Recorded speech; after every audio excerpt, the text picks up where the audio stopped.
বন্ধুরা, আজকে তো আমার বয়ফ্রেন্ডের সাথে আমি দেখা করতে যাচ্ছিলাম। এই শয়তান, চোখে দেখিস না? চলো বেবি, আমি তোমাকে ছেড়ে দিচ্ছি।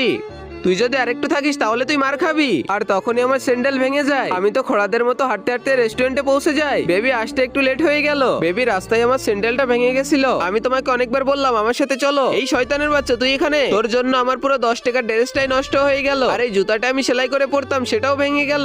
এটা কি তুই কিনে দিবে আমাকে? এরপরে তিয়ান আমাকে শপিং করতে নিয়ে যায়, ড্রেস আর জুতাগুলো কিনে দেয়। আরে ওয়াও, এই ড্রেসটা পরে তো একেবারে পেতনির মতো লাগে। স্যার, আপনার বিল হয়েছে 10 লাখ টাকা। এই নাও, এখানে 5 লাখ দিয়েছে, আর বাকিগুলো বাড়িতে এসে নিয়ে যাবে। আচ্ছা, যাও, অনেক ভালো হয়েছে। আর যখনই তিয়ান সেখান থেকে চলে যায়, আমি আবার সেই শোরুমে ঢুকি। এই নাও তোমার স্যান্ডেল, এবার আমার টাকাগুলো ফিরিয়ে দাও। যখন লাগবেই না তাহলে এটা কিনেছিলে কেন? চলো, এই টাকাগুলো দিয়ে আমি অনেক ধনী হয়ে যাব।